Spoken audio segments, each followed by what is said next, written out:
Mira road येथील शीतलनगर परिसरातील शीतलसाई इमारतीमध्ये झालेल्या अतिक्रमणाची पाहणी करण्यासाठी काँग्रेसचे नगरसेवक टारेन मेंटोसा स्थानिक नागरिकांच्या तक्रारीनंतर घटनास्थळी गेले होते।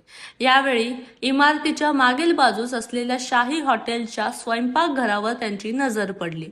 मेंटोसा यांनी संपूर्ण किचन तसेच आजूबाजूच्या दुकानांची पाहणी केली असता धक्कादायक परिस्थिती समोर आली।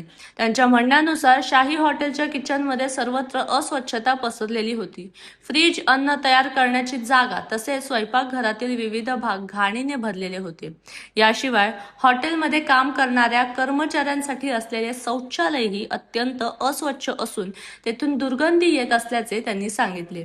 यानंतर टारेन मेंटोसा यांनी किचन, शौचालय आणि परिसरातील इतर दुकानांचे व्हिडिओ चित्रीकरण करून ते सोशल मीडियावर व्हायरल केले।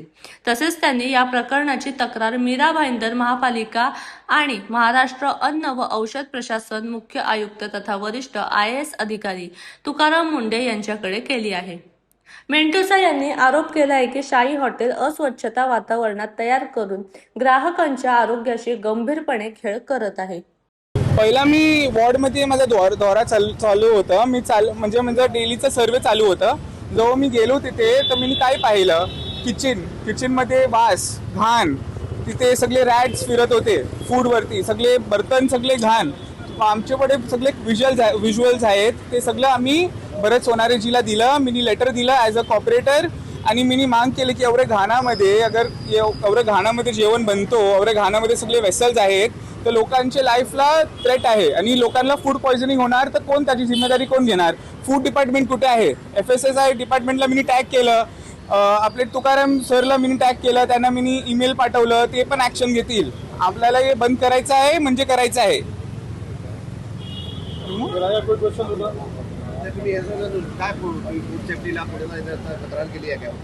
केले मी फूड डिपार्टमेंटला पण एक लेटर लिहिलंय, FSSAI डिपार्टमेंटला पण लेटर दिलंय, तुकाराम सरला पण दिलंय।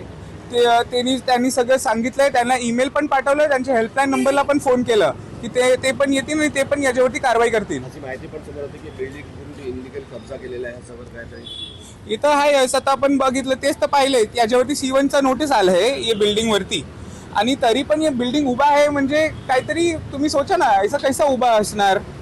कोणीतरी काहीतरी बॅकिंग केलं, तर सगळं सोचून आपल्याला बघायला लागेल कोण काय करतो, आणि याला आपल्याला बंद करायचं आहे। आज पोलीस येणार होते याला खाली करायला, पण आज ग्रीन कॉरिडॉर आहे, ते लोक आपलं हॉस्पिटलची तिथे हार्ट ट्रान्सप्लांट करणार आहेत, तर आज इव्हनिंगला येऊन ते लोक हे खाली करणार, मला वचन दिलंय सोनारे सरनी। याच बिल्डिंगमध्ये 2 नागरिकांना अटक केली होती मुंबई पोलिसने आणि करोडो रुपयांचा जे ड्रग्सचा साठा जप्त केला होता आणि ते रूम पण सील केले होते, पण आता ते उडून तिथे पण चालू आहे। कारण पहिलेचं काय बोललं तुम्ही?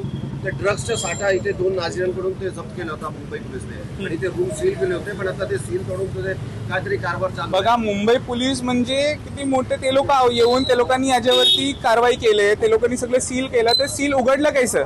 ते उघडायला पाहिजेच नव्हतं, तर सील उघडले म्हणजे काहीतरी सेटिंग केलं असेल, आणि हे आपल्याला चालणार नाही। परत सील व्हायला पाहिजे, हे बिल्डिंगच बंद करायला पाहिजे आणि सगळ्यांना काढायला पाहिजे, हे रॉंग आहे। आता पण या बिल्डिंगमध्ये काय नागरिक असतात त्यांचं तुम्ही काय दखल घेणार आहे का? बिलकुल, मिनी लेटर ऑलरेडी दिलंय, त्यासाठी तर आज कारवाई होणार आहे। मी लेटर दिलंय, ते लोक येऊन आज कारवाई करतील, आज बिल्डिंग पूर्ण खाली करून संपवून टाकणार मॅटरला।